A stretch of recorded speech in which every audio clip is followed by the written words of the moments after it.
Hello, welcome to my channel Symmetrical World of Physics. I am Jyoti Chokar, creator of this channel and also a nuclear physicist. So today's video is for class 11 student and also for the students who are preparing for IIT JEE. तो हम जैसे आपको पता है कि हम unit and measurement वाला chapter पढ़ रहे थे और उसके हम ऑलरेडी 3 लेक्चर्स कर चुके हैं. तो ये हमारा है लेक्चर नंबर 4. तो जो इससे पहले वाला लेक्चर था उसमें हमने शुरू किया था यूजेस और एप्लीकेशंस ऑफ डायमेंशन, जिसमें हमने पहली एप्लीकेशन की थी कन्वर्जन ऑफ यूनिट्स, जिसमें हम देखते हैं कि if we want to change the units of a base quantities, तो जो उससे डिराइव की गई फिजिकल क्वांटिटी है उसकी भी यूनिट क्या है वो चेंज हो जाएगी. तो वो जो कन्वर्जन फैक्टर है वो कैसे निकालते हैं, जब एक सिस्टम से दूसरे सिस्टम को हम चूज़ करते हैं, तो वो हमने फर्स्ट एप्लीकेशन में देखा और उसके लिए हमें डायमेंशनल फॉर्मूला पता होना चाहिए. ठीक है, अभी हमारी जो सेकंड जो एप्लीकेशन है वो है प्रिंसिपल ऑफ होमोजेनिटी, या फिर हम कह सकते हैं कि हमें डायमेंशनल इक्वेशन, किसी भी फिजिकल इक्वेशन का डायमेंशनल करेक्टनेस चेक करना है कि वो डायमेंशनली करेक्ट है या नहीं है. तो ठीक है, इसमें 2 तरह के क्वेश्चन बनते हैं. इसमें एक तो क्वेश्चन ऐसे बन सकता है, आप लोगों से पूछा जा सकता है कि एक इक्वेशन दे दी, ठीक है, और उसको पूछा गया कि क्या ये इक्वेशन फिजिकली बैलेंस्ड है या नहीं है. ठीक है, या फिर एक तरह के क्वेश्चन हो सकते हैं कि एक इक्वेशन दे दिया जाए और उसमें बोले कि जो ये इसमें हर एक टर्म इक्वेशन की वो बैलेंस्ड है या नहीं है. ठीक है, उन सबके सेम डायमेंशन है या नहीं है. इस तरह के 2 क्वेश्चन हो सकते हैं. ठीक है, हम दोनों क्वेश्चन का एक एक एग्जाम्पल करेंगे. ठीक है, तो सबसे पहले कि जो है प्रिंसिपल ऑफ होमोजेनिटी क्या है कि every physical quantity should be dimensionally balanced. ये हमने बता दिया कि हर एक फिजिकल क्वांटिटी क्या होनी चाहिए, डायमेंशनली बैलेंस्ड होने चाहिए. This is called principle of homogeneity. इसी को ही हम बोलते हैं प्रिंसिपल ऑफ होमोजेनिटी. सपोज करो कि हमारे पास एक फिजिकल इक्वेशन है, ठीक है, और उस फिजिकल इक्वेशन में जो भी हमारे पास फिजिकल इक्वेशन लिखी हुई है उसमें जो टर्म्स होती है उनको हम कैसे सेपरेट करते हैं, उनको हम प्लस माइनस या फिर मल्टीप्लिकेशन से सेपरेट करते हैं, मल्टीप्लिकेशन से सेपरेट लिखते हैं टर्म्स को. और क्या कंडीशन होनी चाहिए उस इक्वेशन की कंडीशन होनी चाहिए कि जितने भी टर्म्स हैं, ठीक है, इक्वल साइन के इस साइड या उस साइड या जितने भी टर्म्स हैं हमारे पास वो सारी डायमेंशनली बैलेंस्ड होनी चाहिए. सबके डायमेंशन जो है वो सेम होने चाहिए, इक्वल के लेफ्ट हैंड साइड भी और राइट हैंड साइड भी. ठीक है, जैसे और हाँ, इसी को ही दूसरी तरीके से हम कह सकते हैं कि जो फिजिकल क्वांटिटीज़ होंगी जिनके सेम डायमेंशन हो गए उन्हीं को ही हम ऐड और सब्ट्रैक्ट कर सकते हैं. जैसे हम कभी भी इलेक्ट्रॉनिक चार्ज को, टेम्परेचर को नहीं ऐड कर सकते क्योंकि उनके डायमेंशंस अलग हैं. ऐसे ही हम किसी भी फोर्स को वेलोसिटी के साथ ऐड नहीं कर सकते क्योंकि दोनों ही फिजिकल क्वांटिटीज़ अलग अलग हैं, इनके डायमेंशंस अलग हैं. ठीक है, यही एप्लीकेशन है जो सेकंड एप्लीकेशन है ये हमें बस यही बता रही है. ठीक है, तो dimension of each term on both side क्या होने चाहिए, इक्वल होने चाहिए. तो इसका हम एक एग्जाम्पल करते हैं, क्वेश्चन करते हैं. ठीक है, ठीक है, again I will take one question. Show that the expression, हमें एक एक्सप्रेशन दे रखी है. Show that the expression of the time, question लिख रही हूं मैं, of the time period t of a simple pendulum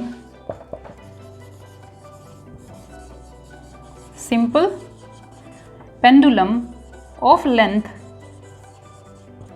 L given by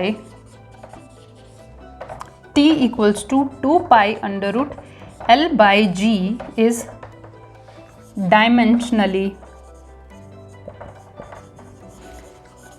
balanced. ठीक है, ये क्वेश्चन है. ठीक है, अब हमें शो करना है कि जो पेंडुलम का टाइम पीरियड होता है 2 pi under root L g, ये डायमेंशनली बैलेंस्ड है या नहीं है. इसके लिए क्या करना पड़ेगा, हमें टी क्या है 2 pi under root L by G. ठीक है, ये है हमारे पास. उसके बाद ये है, अगर मैं लेफ्ट हैंड साइड कंसीडर करूँ तो लेफ्ट हैंड साइड में टी है, इसका डायमेंशन क्या होगा टी. और राइट हैंड साइड हमारे पास क्या है, ये तो कांस्टेंट टर्म है, इसका कोई डायमेंशन नहीं, हमारे पास है एल बाई जी. ठीक है, ये क्या है, ग्रेविटेशनल एक्सेलरेशन, इसको ऐसे लिखा जा सकता है. लेंथ को तो एल हो गया, ग्रेविटेशनल क्या का हमने डायमेंशन निकाला तो क्या होता है, change in velocity L divided by T की power square -2 L divided by T square, ऐसे होएगा ना. कोई भी एक्सेलरेशन ऐसे ही तो हमने निकाली थी, acceleration velocity by time, velocity is displacement over time, T into T, तो एल टी स्क्वायर, एल से एल कैंसिल आउट हुआ, ठीक है, under root 1 over T square, ऊपर जाएगा टी स्क्वायर बचेगा, अंडर रूट है तो ये क्या हो जाएगा टी। तो क्या ये बैलेंस्ड है? Left hand side equals to right hand side, yes, ये क्या है? डायमेंशनली बैलेंस्ड है, ठीक है। तो हम अगर अभी हम देखेंगे कि अगर हमें principle of homogeneity of dimension की डेफिनेशन देनी पड़े तो हम क्या लिखेंगे, ठीक है।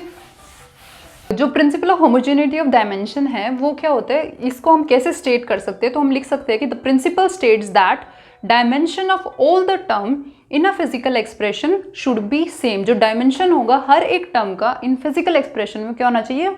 वो सेम होना चाहिए। जैसे हम एग्जाम्पल ले सकते हैं, हम ये वाला एक एक्सप्रेशन है S is equals to u t plus half a t square, ठीक है। इसके चेक करें डायमेंशन, ठीक है। एस है हमारे पास, डिस्टेंस होता है, इसका हो जाएगा लेंथ। यू टी का चेक करते हैं dimension, U T velocity, velocity क्या होता है? डिस्प्लेसमेंट डिवाइडेड बाय टाइम, और हमारे पास टाइम ऑलरेडी है, तो टाइम से टाइम कैंसिल आउट हुआ, अगेन कितना आ गया इसका? एल हुआ, ये टर्म भी बैलेंस होगी। दूसरी टर्म है हमारे पास हाफ ए टी स्क्वायर, ठीक है। अब हाफ तो हो गया, ए और टी बचा। ए क्या होता है? Acceleration, change in velocity divided by time, ठीक है। अब और टाइम का स्क्वायर है, वेलोसिटी को हम लिख सकते हैं डिस्प्लेसमेंट ओवर टाइम, और एक टाइम पहले से है और टाइम का स्क्वायर है, तो ये इससे कट गया, तो अगेन तो हम कह सकते हैं ना कि किसी भी all dimension of the term in a physical expression should be same. यहाँ पे देखो सारे टर्म्स जो है फिजिकल एक्सप्रेशन के, सबके डायमेंशन क्या है? सेम है, ठीक है। अब हम सेकेंड कैटेगरी ऑफ क्वेश्चन की तरफ बढ़ते हैं। तो सेकेंड कैटेगरी क्या है क्वेश्चन की, कि हो सकता है कि हमें कोई एक्सप्रेशन दे दी जाए, ठीक है, और उस एक्सप्रेशन में देके और एक टर्म हमने बता दिया कि ये मान लो हमें लेफ्ट हैंड साइड बता दिया कि क्या टर्म है, और जो भी एक्सप्रेशन हमें दी है हर एक टर्म के हमें क्या निकालना हो? डायमेंशंस निकालने हो, ठीक है। इसका क्वेश्चन अभी हम देखते हैं कि वो क्या होगा। Let's write question. तो ये जो क्वेश्चन है वो है कि जो velocity v of a particle depends upon the time t accordingly to the equation v is equals to a plus B T plus c by D T, write the dimension of A B and C D का मुझे dimension लिखना है। तो अगर हम बात करें principle of homogeneity के हिसाब से, तो प्रिंसिपल ऑफ होमोजेनिटी क्या था कि जितने भी टर्म्स हैं वो फिजिकल एक्सप्रेशन में उन सब का डायमेंशन क्या होना चाहिए? सेम होना चाहिए, ठीक है। तो मैं पहले ए उठाती हूँ, तो ये एक फिजिकल टर्म है, ठीक है। तो ये फिजिकल टर्म है, ये किसके इक्वल होना चाहिए? इसका और इसका डायमेंशन किसके इक्वल हो जाए? सेम होना चाहिए। तो वेलोसिटी का डायमेंशन क्या है? वेलोसिटी होती है डिस्टेंस अपॉन टाइम, तो डायमेंशन क्या है? एल टी माइनस वन, तो यही डायमेंशन हमारा ए का भी होगा, एल टी माइनस वन। दूसरी है हमारे पास बी टी, ठीक है, ये है v, इसको फिर लिखा जा सकता है b, विच इम्प्लाई b को मैं लिख सकती हूँ v divided by t। Okay, let me put ink, sorry but let me put ink. So ये हो गया B T,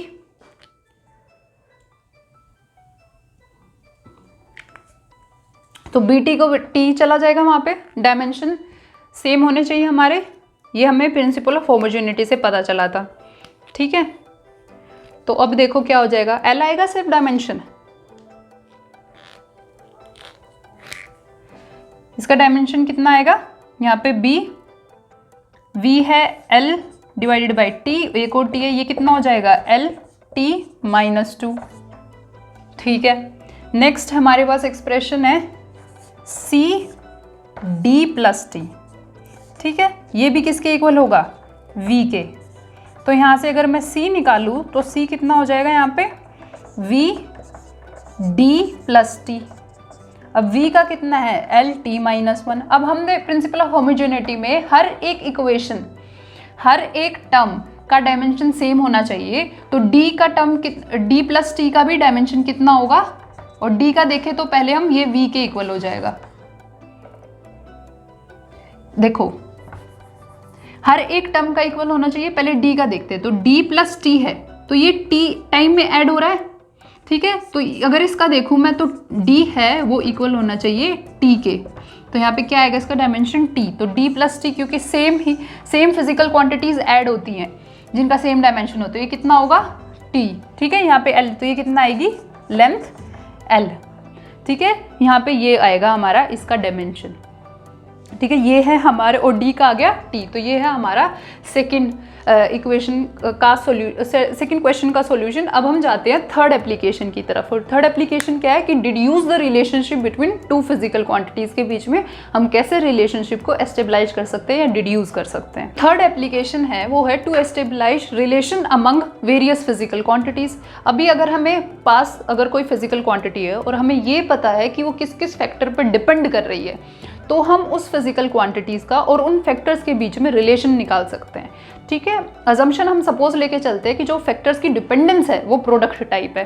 so if we know the factors in on which a given physical quantity में depend, we can find out a formula relating quantity with those factors. जैसे example हम ले सकते हैं कि हमें एक टाइम पीरियड निकालना है एक सिंपल पेंडुलम का, ठीक है। तो हमारे पास सिंपल पेंडुलम है, उसमें एक बॉब है, ठीक है, जो अटैच्ड विद स्ट्रिंग के साथ अटैच्ड है और जो ऑसिलेट कर रहा है अंडर फोर्स ऑफ ग्रेविटी, ठीक है। तो इसका मतलब यहाँ पे जो टाइम होगा वो कौन कौन से फैक्टर्स पर डिपेंड कर रहा है, लेंथ ऑफ द स्ट्रिंग पर, मास ऑफ बॉब पर भी डिपेंड कर सकता है, ठीक है। Acceleration due to gravity G पर डिपेंड कर रहा है, और क्या होता है, ठीक है, इन पर डिपेंड कर रहा है।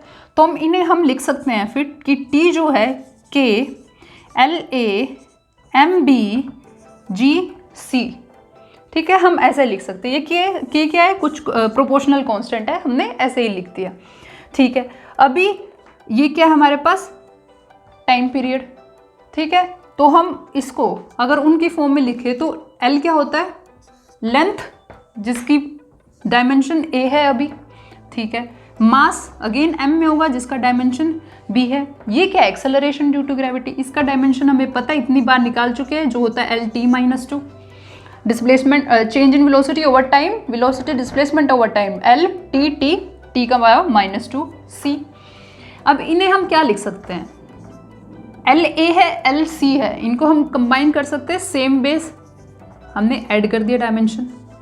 एम का कुछ और है नहीं तो एम को हम बी लिखेंगे और टी को हम लिख सकते हैं माइनस टू सी। अभी हमने उससे टाइम पीरियड है ये, इसको हमने कर दिया टी। अभी हमने प्रिंसिपल ऑफ होमोजेनिटी से सीखा था कि जो डायमेंशन होंगे एक एक्सप्रेशन में वो दोनों साइड क्या होने चाहिए, इक्वल होने चाहिए। अभी यहाँ लेंथ का तो कोई डायमेंशन है नहीं लेफ्ट हैंड साइड, तो ए प्लस सी किसके इक्वल हो गया, जीरो के। एक इक्वेशन तो ये आ गई। दूसरी मास का भी कुछ नहीं है तो बी किसके हो गया, जीरो।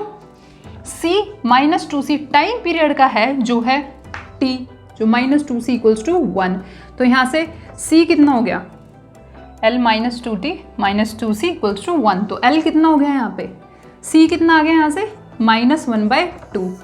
जैसे सी माइनस हाफ हुआ, बी हमारा जीरो आ चुका है, सी माइनस हाफ हुआ, हमने यहाँ पे पुट किया इक्वेशन वन में, let's say C minus half equals to zero, A कितना आ गया हाफ। अभी जो हमने ये इक्वेशन निकाली है वो हम इसमें पुट कर देंगे, ये जो एक्सप्रेशन हमारी बनी थी इसमें पुट करेंगे। तो टाइम पीरियड क्या हो गया हमारे पास, तो टाइम पीरियड यहाँ पे देखो के प्रोपोर्शनल कांस्टेंट, लेंथ ए कितना आया हमारे पास, डायमेंशन हाफ, मास है ही नहीं, मास का आया जीरो, और gravity acceleration due to gravity का आया है minus half, C minus half. तो इसको हम ऐसे लिख सकते हैं के under root L by g.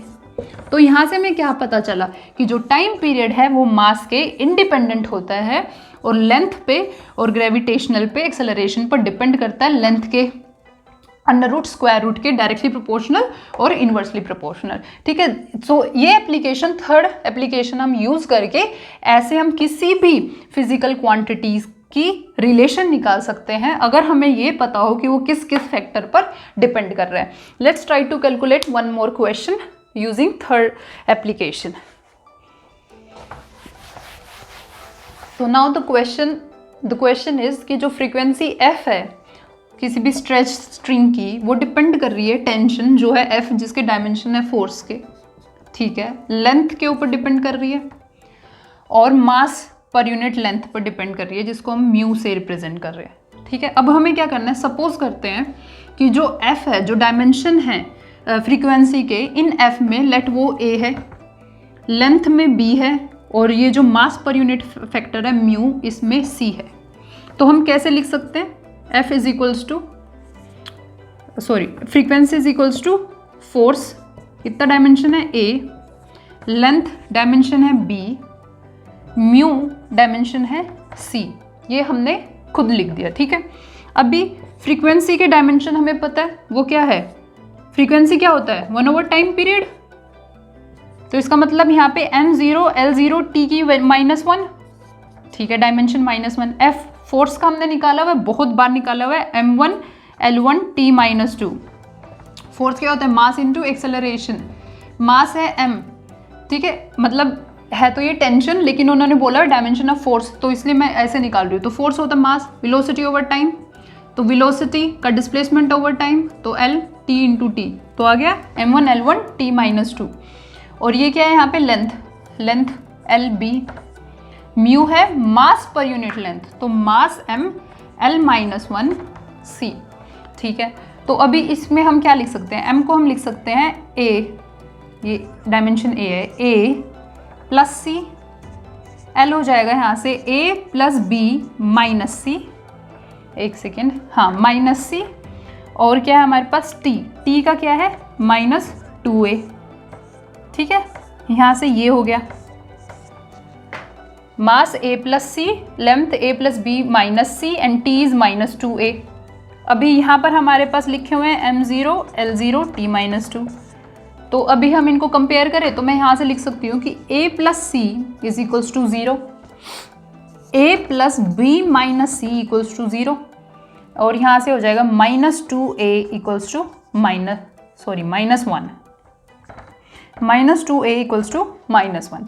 तो नेगेटिव, तो A की वैल्यू तो आ गई हाफ, ठीक है, A हाफ हुआ, A प्लस C यहाँ से हो गया, A जो है -C के इक्वल है, तो C की वैल्यू आ गई -1/2, ये भी पता लग गया। अब A हाफ है, C -1/2 है, इसमें पुट करते हैं, A plus B minus C equals to 0, A कितना है हाफ प्लस B, C है -1/2, minus minus plus half equals to 0, तो B कितना आ गया यहाँ से +1 -1, ठीक है। अब ये सारी वैल्यू उठा के इस वाली इक्वेशन में हमें पुट करनी है, ठीक है। तो यहाँ से जो फ्रीक्वेंसी है वो क्या हो जाएगी, ये है हमारे पास टेंशन जिसका A है, पावर A कितने हमारे पास हाफ, ठीक है। हमारे पास लेंथ है जिसकी पावर कितनी है, लेंथ है B की वैल्यू निकली है हमारे पास -1, ठीक है। और म्यू है हमारे पास जो है मास पर यूनिट लेंथ C है -1/2, म्यू है -1/2। तो हम इसे ऐसे लिख सकते हैं, frequency 1/B √of F over mu, ठीक है, 1/B √of F over mu, ऐसे लिख सकते हैं हम इसे, ठीक है। और इसे हम जो, ठीक है, इसका जो फॉर्मूला आता है वो होता है frequency equals to 1/2L F over mu, ठीक है। ये तो ये आ गया ना हमारा, यहाँ पे जो फ्रीक्वेंसी होती है किसी भी स्ट्रेस स्प्रिंग की, वो ये हमारे पास जो एग्जैक्ट फॉर्मूला होता है वो ये होता है, लेकिन हमने जो डिराइव किया है अकॉर्डिंग टू आवर क्वेश्चन, तो वो कितना आ गया, F equals to 1/B √F/μ, ठीक है, ये हो गया। अभी हम एक क्वेश्चन और लेते हैं इसी से ही रिलेटेड, एक HC वर्मा से ले लेते हैं, ठीक है। So let me right one more question.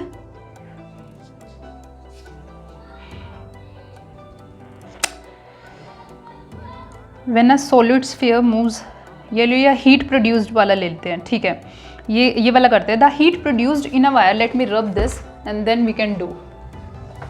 Question है, the heat produced in a wire carrying an electric current depends on the, एक जो हीट प्रोड्यूस है वायर में इलेक्ट्रिक करंट में, वो डिपेंड कर रहा है करंट पर, करंट I पर डिपेंड कर रहा है, द रेजिस्टेंस पर डिपेंड कर रहा है, और it depends and the time, और वो टाइम पर डिपेंड कर रहा है, ठीक है। Assuming that dependence of the product is of the product of powers type, बोल रहे कि जो डिपेंडेंस है वो प्रोडक्ट टाइप है। Guess an equation between these quantities using dimension analysis. The dimension formula of resistance का डायमेंशन फॉर्मूला गिवन है जो है ML2I -2T-3 and heat is form of energy, और हीट जो है वो एनर्जी की फॉर्म में, ठीक है। और इसका भी हमने बहुत बार निकाला हुआ है ML2T-2, ठीक है, पिछली वाली वीडियोस में बहुत बार निकाला हुआ है। तो हमें एक रिलेशनशिप एस्टेब्लिश करनी है, ठीक है। अभी देखो हम H को ऐसे लिख सकते हैं KI⁴A R⁴B T⁴C, मतलब जो डायमेंशन है ABC ले लिया हमने, ठीक है। अभी H का है एनर्जी की फॉर्म में जिसका डायमेंशन है ML2T-2, ठीक है। I, ठीक है, करंट जो है वो उस पे आता है, फंडामेंटल क्वांटिटीज में आता है, तो IA। रेजिस्टेंस का हमें गिवन है जो है ML2I-2T-3B, और T टाइम है, ये है C, ठीक है। यहाँ पे हमें गिवन है, किस पे बोला था हमने, करंट पे, रेजिस्टेंस पर and dependence of the with time के साथ, ओके, ठीक है। टाइम हो गया यहाँ पे C, ठीक है। तो यहाँ पे अभी हम इसको आगे करें, ये कांस्टेंट है, हमने प्रोपोर्शनैलिटी कांस्टेंट ले रखा है, तो यहाँ पे अगर हम I का पावर देखें तो पहले मास लिखते हैं, मास हो गया B यहाँ से, ठीक है। L हो जाएगा 2 of B, ओके। I हो जाएगा यहाँ से A -2B, ओके। T हो जाएगा -3B + C, यस और नो।